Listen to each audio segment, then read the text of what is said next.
박한식 교수와 함께 선을 넘다 오늘 또 교수님 모시고 이야기 나누겠습니다. 반갑습니다. 네, 안녕하세요. 예, 안녕하십니까. 자, 오늘부터 우리가 몇 차례 세계 질서의 대전환이라는 아주 큰 주제로 연속 방송을 하려고 합니다. 지난 방송에서 우리가 이제 우크라이나 전쟁 얘기하면서 이게 단순한 지역 전쟁이 아니라 세계 질서의 커다란 변화를 보여주는 상징적 사건이다, 이렇게 규정한 바 있습니다. 자, 기존에 이제 미국 중심의 일극 체제에서 다극 체제로 세계 질서가 변해갈 것이다, 이렇게 우리가 이렇게 전망을 했는데, 자, 그 이유와 또 변화 양상, 그 전망, 그리고 그 속에서 우리의 과제, 이런 내용으로 연속 대담을 좀 진행하려고 합니다. 오늘은 첫 번째인데요. 세계 질서가 이렇게 막 크게 요동치고 있는데 여기서 가장 주목해야 될 나라가 어디냐, 이렇게 물어봤을 때 교수님께서는 중국이다, 이렇게 지목을 하셨거든요. 그래서 그 이유와 전망에 대해서 한번 얘기를 해보겠습니다. 우선 우크라이나 전쟁으로 지금 상징되는 큰 사건이 있으니까요. 그거에 대해서 먼저 질문을 좀 드리겠습니다. 미국이 그동안 이제 중국하고의 이제 뭐 무역 전쟁, 뭐 군사적 대립, 남중국해 관련해서 대립, 뭐 대만 관련해서 대립, 이런 것들이 이제 중국과의 대결에 좀 뒤로 집중해 오다가 최근에 이제 우크라이나 전쟁을 통해서 러시아와의 대결을 또 집중하고 있다고 보여지거든요. 그래서 미국의 대중 정책, 그동안 지금 이제 우크라이나가 지금 전쟁 속에 있는데 이 과정에서 미국의 대중 정책에 어떻게 변화가 있었는지, 어떤 양상인지. 미국에서 본 중국의 변화가 있은 것은 없습니다. 꼭 같이 중국에 대해서 좋지 않은 나라도 체제라고 인식하고 있죠. 그거는 변함이 없는데 전략적으로 좀 참는 것 같아요. Strategic patience. 그것이 왜 전략적이냐 하면은 중국을 무시하는 게 아니고 중국하고는 결국은 본질적으로 우리가 경쟁하고 다투어 보고 그 패권 장악을 하는데 중국이 제일 걸림돌이다. 그렇죠. 미국이 패권을 욕망하는 한 중국을 버릴 수가 없습니다. 그래서 이제 우크라이나 사태가 일어나서 중국은 어느 정도 보류했달까. 지금 동시에 미국으로서 감당하기가 힘이 듭니다. 그래서 보류했다, 그렇게밖에 볼 수가 없을 것 같습니다. 그 우크라이나 전쟁에 대해서 그 중국의 입장과 대응, 이것이 정확하게 좀 파악이 안 돼 있거든요. 그래서 네. 미국은 중국에게 계속 그 러시아의 뭐 무기 지원이나 이런 거 하지 마라, 뭐 이런 경고를 몇 번 날렸던 것 같긴 한데, 중국이 이 전쟁에 대해서 어떻게 보고 있습니까? 중국은 자기 나름대로의 중장기적인 외교 정책의 목표가 있습니다. 그걸 향해서 지금 가는 건데, 가는 외교 정책에서 자기들이 무시 못하는 원칙들이 있습니다.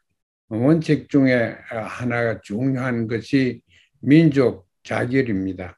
그래서 우선 우크라이나를 봐도 우크라이나는 독립국가로 나와서 하나의 민족 국가로서 독자적이고 자주적인 국가가 돼야 된다 하는 이런 생각을 가지고 있는 그것을 중국은 피할 수가 없습니다. 그렇기 때문에 그런 방향으로 끌고 갈 거고, 그렇기 때문에 러시아에 대해서도 비판적이고 또 어느 정도 우크라이나에 대해서도 우크라이나가 자기만 원하는 걸 그대로 다 할 수가 없다는 거, 또 우크라이나가 나토에 가입되는 것을 열망하는 것 때문에 이런 식으로 나온다고, 러시아하고 전쟁을 한다고 하면은 우크라이나를 잘못했다, 그렇게 하면 안 된다고 중국은 우크라이나도 책망을 하고 러시아도 책망을 하고, 우크라이나 민족이 거기에 종교도 자기 종교가 그전 80% 이상 자기 종교를 기독교를 가지고 있지요. 이제 그러한 종교를 또 가지고 있고 언어도 같이 가지고 있고 전통 문화를 가지고 있는데, 그거를 고수하면서 민족 국가로 발전돼야 된다, 이렇게 생각하고 그렇게 밀고 나갑니다. 그런데 그러한 디자인의 머릿속에 그런 프레임워크를 중국은 가지고 있습니다. 그걸 이해하기 위해서는 중국을 들여다봐야 되는데, 중국을 이해하려고 하면은 지금까지 중국을 설명하는 모든 그런 측면을 떠나야 됩니다. 중국을 옳게 알려고 하면은 중국 역사부터 중국 문화부터 중국 체제부터 분명히 이해를 해야 되는데, 뭐 여러 가지 볼 게 많지요. 근데 제가 볼 때는 중국에서 우리가 제일 이해를 못하는 것이 중국에 굉장히 많고 또 중요한 소수 민족에 대한 정책, 왜 그렇게 하는지 이걸 우리가 알아야 됩니다. 중국의 소수 민족에 대한 정책이 곧 다른 나라들의 정책에 그대로 옮겨질 수가 있습니다. 중국 소수민족 정책은 미국하고 근본적인 차이가 있습니다. 소수민족을 지금 말하자면 자주권을 인정한다고 애를 많이 쓰지요. 그 민족적인 문화나 소수민족이 중국 사람, 한민족 빼놓고도 55이 있습니다. 그보다 더 많지요. 그러나 통계로 나와 있는 게 55이 있습니다. 그런데 그게 그렇게 중요합니다. 미국은 소수민족을 취급하는 부서가 없습니다. 정부의 장관급의 부서가 미국도 없습니다. 거기는 옛날부터 민족위원회라 그러죠. 그게 있습니다. 그래서 그게 장관이 상당한 정책에 영향을 미칠 수도 있는데 한국 사람도 거기서 장관을 한 번 했습니다. 중요한 이런 위치에 있는데 한국 사람은 그게 한 200만 밖에 250만 이렇게밖에 안 되지만은 그게 그 위구르족, 내몽고족 그런 사람들 수천만입니다. 또 몽고 자치주는 북한 전체 인구와 비슷합니다. 그렇게 큰 자치구역을 가지고 있는데 이것들 취급하기가 굉장히 어려운 것이 조선족이 마치 그런 것처럼 그게 신장이나 몽고나 티베트나 전부 다 국경을 건너고 나면 자기 민족들이 있습니다.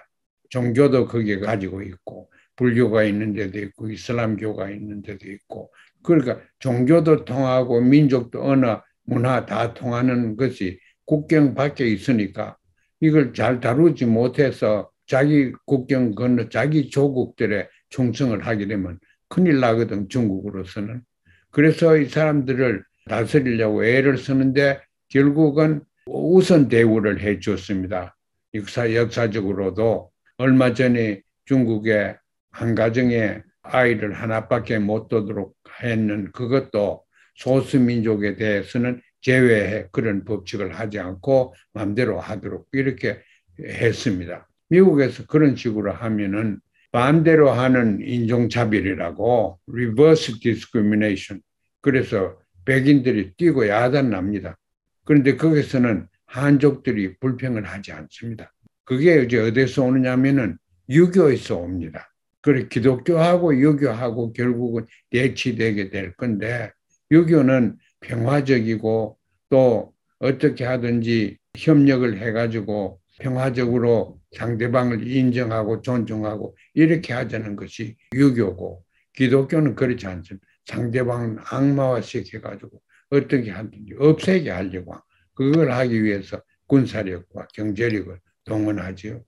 그래서 중국을 이해하려고 하면은 이와 같은 국내 정치의 말하자면 정치 문화를 우리가 생각을 하면은 지금까지 우리가 봤던 소련에 의한 미국에 의한 패권주의로 중국의 패권주의로 나가지는 않을 것 같습니다. 그래서 중국은 만약에 경제와 군사와 이런데 문화와 다 영향력이 많으면은 패권주의로 나가지 아니하고 평화적인 이런 관계로 서로 협력하는 이런 관계를 만들어 나가라고 생각을 하지만은 그러나 거기서 살아남는 것이 민족주의입니다. 그 중국이 가장 골치 아픈 것이 민족주의거든. 왜냐하면 소수를 다스리려고 하니까 민족주의 때문에 다스리기 어렵다고. 우크라이나도 민족주의로 이렇게 나오게 될 거고 그 민족주의를 어떤 나라가 그거를 억압을 시켜가 민족주의가 발전되지 못하게 하는 방법이 없습니다. 그래서 앞으로 여러 가지 큰 민족들이 자기들이 국익을 채우는 건 사실이겠지만은 세계화학 과정에서 미국의 일극 체제로 나가는 것은 이제 더 이상 추구가 안 될 겁니다. 그래서 다극으로 나가는데 다극이 무슨 하나나 두 개나 6개나 이게 아니고 큰 민족들이 민족 국가로서 다국으로 나갈 겁니다. 민족과 민족이 서로 존경하고 하도록 그런 전체적인 문화를 만들어내는 것이 중국이라고 생각합니다. 미국이나 영국에서는 기독교 국가에서는 다른 나라에 다른 땅을 하나 발견하면 갈 때 성경 가져가고 총칼을 가져가고 식량을 가져가고 결국 먹고 그러고 전쟁 치고 이렇게 하려고 또 정신적으로 교화시키려고 성경책을 가지고 갔듯이 그런 방법으로 중국에서는 하지 않을 겁니다. 그러니까 경제적인 원조도 하겠고 하겠지만 그게는 유교가 종교로서 세계를 전파시키려는 그런 야망도 없고 그럴 필요도 없는 종교입니다. 세계관입니다. 그러니까 중국에 의해서 영향을 많이 받고 있는 새로운 세계 질서는 중국을 포함해서 어떤 나라가 패권을 쥐는 그런 모습으로 나가지 않을 겁니다.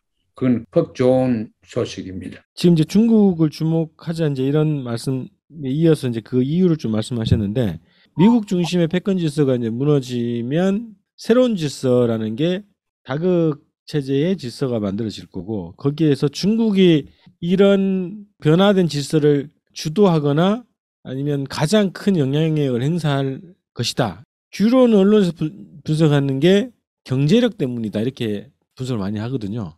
근데 경제력이 미국을 넘어서기 때문에 그래서 중국을 주목해야 된다. 이제 이렇게 이유를 찾기보다는 중국이 가지고 있는 어떤 뭐 유교 문화라든가 유교적 세계관이라든가 또 국내에서 여러 가지 민족들을 이렇게 처우하는 그런 정책을 봤을 때 경제적인 문제 차원뿐만 아니라 뭐 가치관, 역사, 문화 이런 측면에서도 그 영향력이 굉장히 클 것이다 이렇게 말씀하시는 걸로 들리거든요.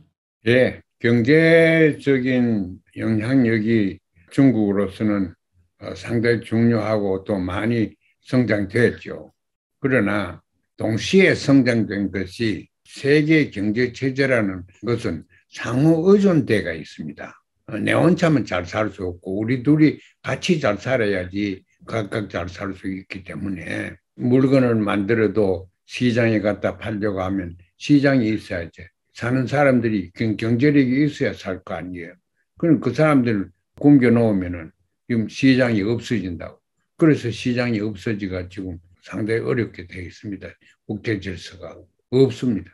그리고 그런 것처럼 중국이 부상된다 그래도 경제력을 가지고 패권을 잡으려고 하지는 않습니다.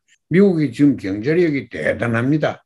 그러나 그것 가지고 패권을 계속 유지할 수가 절대 없습니다.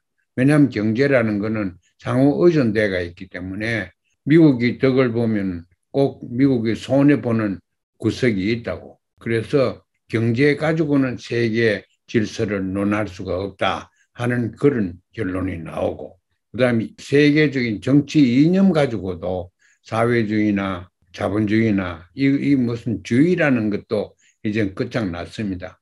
나라 안을 보면은 미국은 사회주의적인 요소가 굉장히 많고 러시아나 중국도 자본주의 요소 굉장히 많습니다. 그래서 정치 이념 가지고 세계를 이렇게 가려고 하는 건 설득력도 없고 실질적으로 효과가 없습니다. 이제 그런 게 있죠. 문화나 이런 걸 가지고 나오면은 문화는 서로 죽이지 않습니다. 유교 문화가 불교 문화를 못 살게 해야지 유교 문화가 살아나는 것도 아니고 그런데 다만 기독교 문화는 자기 혼자 해야 돼요. 기독교 문화가 가면서 다른 문화를 옹호하고 이렇게는 절대 못합니다. 기독교의 정신이 그렇게 되어 있어요. 다른 신은 못 섬기게 돼, 다른 종교는 못 가지게 되어 있습니다. 그러나 유교는 그런 의미에서는 전혀 다르니까 그렇고 그래서 패권을 다투는 거기에 앞장서는 중국이 제 눈에는 보이지 않습니다. 그런 정책을 추구하지 않을 것이다 이제 전명을 하시는데 몇 년 전부터 진행되고 있는 1대1로 사업을 가지고 이게 그 주변국들을 이제 중국의 경제권으로 포괄시키고 주도적인 영향력을 행사하는 새로운 패권 질서의 형성 과정 아니냐 이런 분석도 있거든요. 패권주의라고 색안경을 껴면 그런 식으로 보이죠. 그러나 저 생각에는 국가 이익을 추구하는데 경제적으로 하면 서로 의존되기 때문에 패권을 달성할 수가 없다. 저는 확실하게 그렇게 생각합니다. 중국은 경제력이 대단하고 군사력도 대단하지만은 패권으로 나가지 않고 상호 협력으로 이렇게 나가리라고 생각하고 그렇기 때문에 평화라는 것이 중국에서는 중요하지요. 중국의 소수민족을 하는데 제가 그 기억이 나네요. 요새 중국 돈을 보면은 100위안짜리에 네 가지 소수민족 글자로 써놨어요. 네 나라 소수민족 글자를 써놨다고. 미국은 In God we trust 그것만 써놨거든. 그래서 종교적인 메시지를 내는데 반해서 중국은 다양한 문화를 나타낸다고. 자기 돈에 문화가 다 중요하다. 그래서 소수국가 다른 나라를 대할 때 중국이 소위 영향력을 행사한다고 하면은 작은 나라들 무시하지 않을 겁니다. 그래서 군사적인 가서 억압을 하고 대결 생기고 이러지 않을 거리라고 나는 생각합니다. 심지어서는 대만 문제도 저는 무력으로 해결되지 않는다고 생각합니다. 시간 오래 걸려도 중국이 원하는 대만 관계는 대만은 중국의 일부이기 때문에 중국이 대만 사람들이 원하는 대로 그게 시간이 10년 걸려도 100년 걸려도 되고 그렇게 두지 뭐 성이 급해가 가가지고 공격하고 이럴 일은 전혀 없다고 저는 생각합니다. 인상적인 거는 중국이 국내에서 그 취하고 있는 소수민족 정책 이것을 보면 대외 정책도 그런 방향으로 풀어갈 것이다, 풀어가고 있다 이제 이렇게 평가를 하신 게 좀 인상적이네요. 원칙적으로 국제 정치의 행위는 국내 정치의 행위의 연장선에서 봐야 됩니다. 꼭 같습니다. 그래서 미국이 여기 소수민족을 어떻게 취급하느냐, 그게 따라서 또 외국의 소수민족을 어떻게 취급하느냐 그런 정책이 결정될 겁니다. 미국 국내는 아직까지 인종주의와 군사주의가 팽배되어 있습니다. 그런데 국제 정치에 나가서도 인종주의와 또 군사주의 이걸 면할 수 없는 그런 상황입니다. 중국을 알려고 하면은 그걸 분명히 미국하고는 차이가 있다. 기독교 문화하고는 차이가 있다. 그걸 우리가 알고 들어가야 됩니다. 중국은 어쨌든 공산당이 집권을 하고 있잖아요.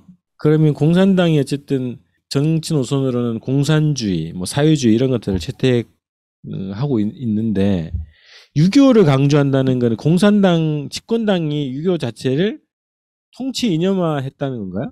그걸 알기 위해서는 역사를 알아야 되는데 중국은 모택동의 공산주의, 사회주의 혁명이 공산주의가 아니었습니다. 그러니까 지금 중국이 공산주의 국가라기보다도 유교 국가, 유교적인 국가라고 보는 것이 더 정확합니다. 모택동이가 혁명을 시작하고 났을 때 49년에 정부가 들어서고 몇 년 사이에 이걸 공산화시키려고 애를 썼거든. 혁명뿐만 아니고 모든 정책을 공산화시켜야 되거든. 공산화시키려고 하니까 안 돼요. 왜 안 되냐? 유교 때문에 안 된다고. 유교에서 만들어진 가정의 충성심, 가정의 제도, 행정제도 그걸 초월할 수가 없었어요. 모택동이도. 그래서 애를 쓰다가 야 이거 안 되겠다. 그래서 대약진 운동이라고 1950년 후반에 시작해가지고 하자마자 문 닫았어요. 왜냐하면 농부들도 일을 안 하고 대약진 운동을 안 되거든. 그 왜 그러냐? 유교 때문에 안 되는 거예요. 유교 문화 때문에 공산주의 문화가 들어설 땅이 없었어요. 그래서 모택동이가 그걸 개조해 나온 것이 문화혁명이거든. 문화혁명의 핵심은 유교를 뿌리째 뽑아 뿌리자. 그 노력한 것이 문화혁명입니다. 중국 유교는 우리 공산주의 혁명의 저해가 될 뿐이다. 그래서 그걸 뿌리를 뽑자. 그래가지고 한 것이 문화혁명인데 그것도 제대로 안 됐어요. 문화혁명이 뭐 한 10년쯤 갔다고 하지만 그것도 금방금방 문화혁명이 되질 않았습니다. 그래서 여러 가지로 나오다가 그래서 유교는 쑥 넣어놨다가 유교를 활용을 할 수가 있겠다. 공산주의하고 우리 사회주의 하는데 유교를 더 활용화시키는 것이 더 좋겠다. 그래서 요새 끌고 나온 것이 시진핑은 유교화시키려고 애를 쓰거든. 이거는 이제 어느 정도 성공할 겁니다. 유교화시키려고 하면은 유교화가 가정하고 자연적인 질서, 지방자치권 이런 걸 다 주는 거거든. 소수민족에 대해서는 자치권 부여하고 이런 식으로 북경이 소수민족에 대한 혹은 지방분권을 강조한 것이 등소병이 때부터 그렇게 했습니다. 뭐 택동이는 못하고 등소병이 내려와가지고 지방에 외국하고 무역해도 되고 지방 경제를 활용하는 것들 자율적으로 지방에서 해라 그랬잖아요. 그래서 그때부터 오늘날까지 중국하고 무역은 중국의 성이 29이나 또 그렇게 있는데 성과 무역을 하고 경제적인 관계, 문화 관계, 성과 중국의 성과 외국 나라가 서로 교류를 하는 그런 모습으로 지금 나타나고 있습니다. 어쨌든 새로운 세계 질서가 태동을 하고 있고 전개가 되고 있고 여기에서 중국이 아마 이제 가장 큰 영향력을 행사할 거라고 보는데 그 서방에서는 이제 새로운 패권 국가의 등장으로 이렇게 분석을 한다면 교수님이 보시기에는 패권 국가라기보다는 어쨌든 강력한 국가지만 나라의 주권을 존중하고 평화적인 방법으로 대외 정책을 펴는 어떤 강력한 국가의 등장 뭐 이렇게 좀 전망을 하신다는 거네요. 세계 여러 나라에서 정부도 마찬가지고 지성인들, 종교인들이 다 상수를 들고 응원할 겁니다. 지금 미국에 대해서 반발을 가지고 있는 큰 요소가 미국의 인종주의고 미국의 국가주의랄까 이런 것 때문에 다른 민족이나 다른 국가들을 멸시하는 그런 미국의 그 정책의 관성 여기에 대해서 반대를 하니까 이거 반대하는 세력들의 입김이 중국을 부상시키는데 문화적인 영향권을 중심으로 큰 역할을 하게 될 겁니다. 그 마지막으로요. 우리의 대중국 외교 정책, 기본 방향 이런 거에 대해서 한번 정리하고 좀 마무리하겠습니다. 결국은 장기적으로 보면은 유교에 기반을 둔 정책을 모색하는 것이 중요합니다. 그 미국과는 기독교에 그 기반을 두고 뭐 한다고 우리가 봐야 되겠지만은 중국이 아프리카나 등등 유럽 이런 데서도 이슬람 국가 또 불교 이런 데서도 이제 중국을 경외를 하고 중국의 지도적인 역할을 또 문화적인 의식적인 그 중심적인 역할을 할 수 있도록 그렇게 될 겁니다. 모택동 사상을 쭉 보면은 막스 레닌 사상하고는 처음부터 이관이 됐어요. 모택동 사상은 중국의 발전 사상, 중국의 국민 사상이라고 민족주의라고 그렇게 보는 것이 합당합니다. 그렇게 보면은 우리가 중국과 외교적으로 하는 것도 좀 더 중국이 이해하고 중국이 긍정적으로 생각하는 방향으로 우리가 나갈 수가 있습니다. 문화교류도 그렇고 경제도 그렇고 그런 방향으로 우리가 유교를 좀 공부를 더 했으면 하는 그런 희망이 많습니다. 그래서 이렇게 좀 마무리하겠습니다. 중국의 경제적, 외교적, 문화적 영향력들은 뭐 우리가 다 확인하고 있는 건데 지금 미국 중심의 패권 질서와는 다른 새로운 어떤 질서가 형성되는 데서 중국이 오히려 이제 평화지향적이고 주권을 보장하는 그런 협력적인 세계 질서를 만드는데 긍정적인 작용을 할 것이다. 이렇게 좀 마무리하면서 오늘 또 방송 마치도록 하겠습니다. 예, 고맙습니다. 고맙습니다.